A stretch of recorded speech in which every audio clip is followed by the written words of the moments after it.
Dear students, السلام علیکم۔ اسلامیات کی کلاس میں سب کو ویلکم کہتی ہوں۔ اسٹوڈنٹس، اس سے پہلے ہم سبق انبیاء کرام و مشاہیر اسلام کی مشق کر رہے تھے۔ آج ہم ریمیننگ مشق کریں گے، تو سارے اسٹوڈنٹس صفحہ نمبر 33 نکالیں۔ صفحہ نمبر 33 سارے بچوں نے نکال لیا۔ صفحہ نمبر 33 پر عملی کام ہے، ٹھیک ہے؟ عملی کام میں ہے طوفان یا سیلاب کی تصویر تلاش کر کے چسپاں کریں۔ کسی بھی طوفان یا سیلاب کی کوئی بھی تصویر اگر آپ کو کسی نیوز پیپر میں یعنی اخبار میں یا پرانی اگر کوئی بک ہے اس میں ملے تو آپ لوگوں نے یہاں پر اسے پیسٹ کرنا ہے، ٹھیک ہے؟ چسپا کرے کا مطلب ہے یہاں پر پیسٹ کرنا ہے۔ نمبر 2 ہے کاغذ سے کشتی بنائیں۔ سارے بچوں نے ایک کشتی بنانی ہے، بوٹ یعنی بنانا ہے کاغذ سے، اور یہاں پر پھر انہوں نے یہاں سٹیپلر وغیرہ سے یا گلو وغیرہ سے یہاں پر پیسٹ کرنا ہے، ٹھیک ہے؟ کشتی بنا کے یہاں پر لگانی ہے آپ نے۔ سمجھ آ گئی آپ کو؟ چلیں اب ہم جاتے ہیں اپنے نیکسٹ لیسن کی طرف۔ تو اسٹوڈنٹس سب نے صفحہ نمبر 34 نکال لیا۔ صفحہ نمبر 34 پر آج ہم پڑھیں گے سبق نمبر 7، حضرت یونس علیہ السلام۔ حضرت یونس علیہ السلام، ٹھیک ہے بچوں؟ حضرت یونس علیہ السلام اللہ کے نبی تھے۔ ان کے نام پر قرآن پاک میں پوری ایک سورت ہے۔ آپ کے والد کا نام متا تھا۔ یونس کو اللہ نے شہر نینوا کے باشندوں کی ہدایت کے لیے رسول بنا کر بھیجا تھا۔ یہاں کے لوگ بھی بت پرست تھے اور کفر و شرک میں مبتلا تھے، جس طرح ہم نے حضرت نوح علیہ السلام کا پڑھا تھا نا کہ حضرت نوح علیہ السلام کی قوم بھی بت پرستی میں مبتلا تھی، ٹھیک ہے؟ بت پرستی کیا کرتی تھی، یعنی اللہ تعالیٰ کے ساتھ شریک انہوں نے بنائے تھے۔ وہ ساری چیزیں کس سے مانگتے تھے؟ بتوں سے مانگتے تھے۔ تو اسی طرح حضرت یونس علیہ السلام کی قوم بھی بت پرستی میں مبتلا تھی۔ حضرت یونس علیہ السلام نے بھی لوگوں کو ایمان لانے اور بت پرستی چھوڑنے کا حکم دیا، مگر ان لوگوں نے سرکشی کی وجہ سے اللہ کے رسول کو جھٹلا دیا اور ایمان لانے سے انکار کر دیا۔ تو حضرت یونس علیہ السلام نے ان کو بد دعا دی اور انہیں کہا کہ 3 دن تک صبر کرو اور 3 دن کے اندر اندر آپ پر اللہ کا عذاب نازل ہوگا۔ ادھر حضرت یونس علیہ السلام جو ہے تو 3 دن کے بعد شہر چھوڑ کر چلے گئے۔ جب انہوں نے شہر چھوڑا تو اگلی ہی دن جو ہے تو آسمان پر کالے بادل چھا گئے، اور لوگوں نے جیسے ہی دیکھا کہ عذاب آنے والا ہے تو لوگ فوراً حضرت یونس علیہ السلام کی طرف چلے گئے، لیکن ادھر تو حضرت یونس علیہ السلام شہر ہی چھوڑ چکے تھے۔ اب لوگوں نے کیا کیا کہ ایک کھلے میدان کی طرف سارے شہر کے لوگ جمع ہو گئے اور اللہ تعالیٰ سے رو رو کر دعائیں کی کہ اللہ ہمیں معاف فرما دے، اور ہم نے جو گناہ کیے ہیں یا ہم نے جو بت پرستی کی ہے ہم آئندہ سے وہ نہیں کریں گے اور ہم آپ پر ایمان لاتے ہیں۔ ادھر حضرت یونس علیہ السلام ایک کشتی میں سوار ہو گئے۔ جیسے ہی وہ کشتی سمندر کے درمیان میں پہنچی تو کیا ہوا کہ کشتی کو طوفان نے گھیر لیا۔ اب کشتی کے جو کپتان تھے تو انہوں نے کہا کہ کشتی پر بوجھ ہے، اب کسی نہ کسی کو ہم نے اس بوجھ کو ہم نے کم کرنا ہے۔ تو سب سے پہلے تو لوگوں کا جتنا سامان تھا لوگوں نے اپنا سامان نیچے دریا میں پھینک دیا، سمندر میں پھینک دیا، لیکن کشتی پھر بھی طوفان میں گھری رہی، طوفان سے نہیں نکل رہی تھی۔ تو کپتان نے کہا کہ اگر آپ نے کشتی کو بچانا ہے تو کسی نہ کسی انسان کو اس سے ہم نے پانی میں پھینکنا ہے۔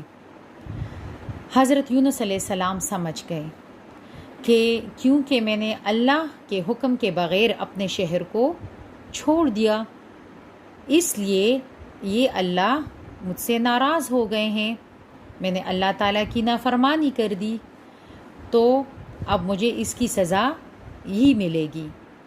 تو حضرت یونس علیہ السلام جو ہے تو اسے پانی میں گرا دیا گیا، یا حضرت یونس علیہ السلام خود ہی پانی میں انہوں نے چھلانگ لگا دی۔ جیسے ہی پانی میں انہوں نے چھلانگ لگائی تو ایک بڑی مچھلی، ویل مچھلی کو اللہ تعالیٰ نے حکم دیا تھا کہ اس کشتی کے آپ نے پیچھے پیچھے جانا ہے۔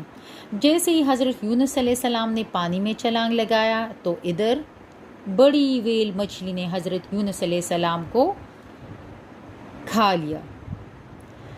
اب جیسے ہی حضرت یونس علیہ السلام مچھلی کے پیٹ میں چلے گئے، لیکن مچھلی کو اللہ تعالیٰ نے حکم دیا تھا کہ انہیں اپنے ساتھ آپ نے رکھنا ہے، کھانا نہیں ہے۔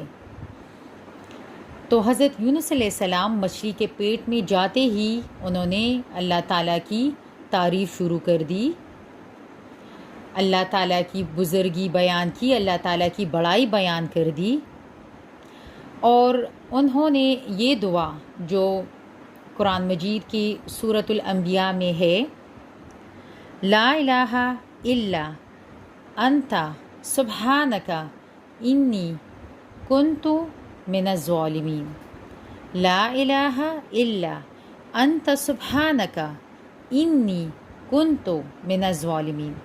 یہ دعا وہ مسلسل 40 روز تک مچھلی کے پیٹ میں پڑھتے رہے، اور اللہ تعالیٰ نے آخر کار مچھلی کو حکم دیا کہ سمندر کے کنارے آ کر اسے اگل دے، اور اسی طرح ہی مچھلی نے کیا کہ مچھلی سمندر کے کنارے آ گئی اور اس نے اسے اگل دیا۔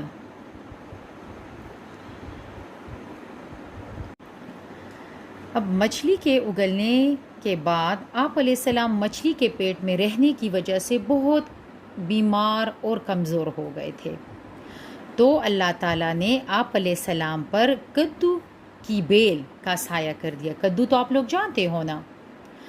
اللہ تعالیٰ نے ایک ہرنی کو بھی حکم دیا جو آپ علیہ السلام کے پاس آتی اور آپ علیہ السلام کو دودھ پلاتی، ٹھیک ہے؟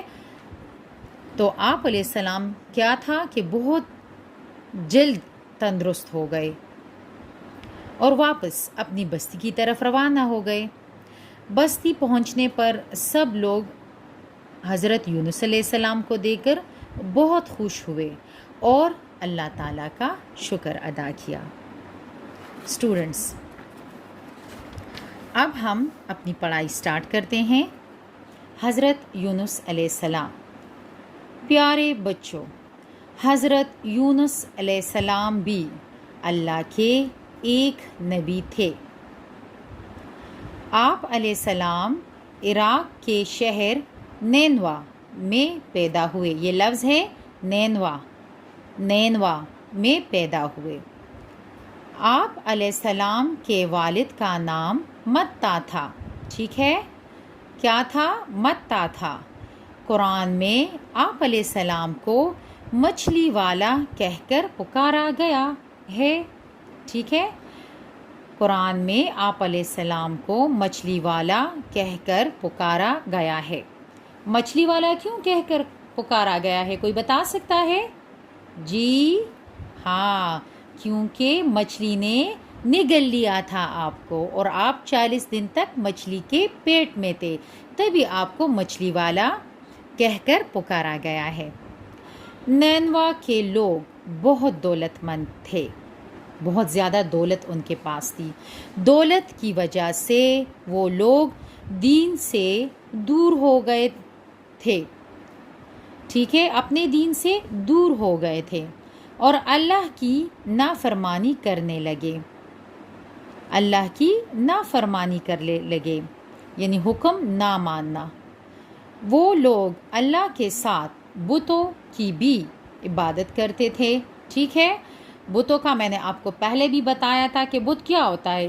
کسی بھی صورت کو جب بندہ اپنے ہاتھ سے بناتا ہے نا، پتھر سے، مٹی سے، کسی لکڑی سے یا کسی دھات وغیرہ سے، ٹھیک ہے، لوہے وغیرہ سے، تو کیا ہوتا ہے، اسے ہم پھر بت کہتے ہیں، اور اس کو پوجتے ہیں تو تب اسے ہم بت کہتے ہیں، اس کی عبادت کرتے ہیں، اس سے چیزیں مانگتے ہیں، ٹھیک۔ حضرت یونس علیہ السلام نے ان لوگوں کو برے کاموں سے منع کیا۔ کون سے برے کام تھے؟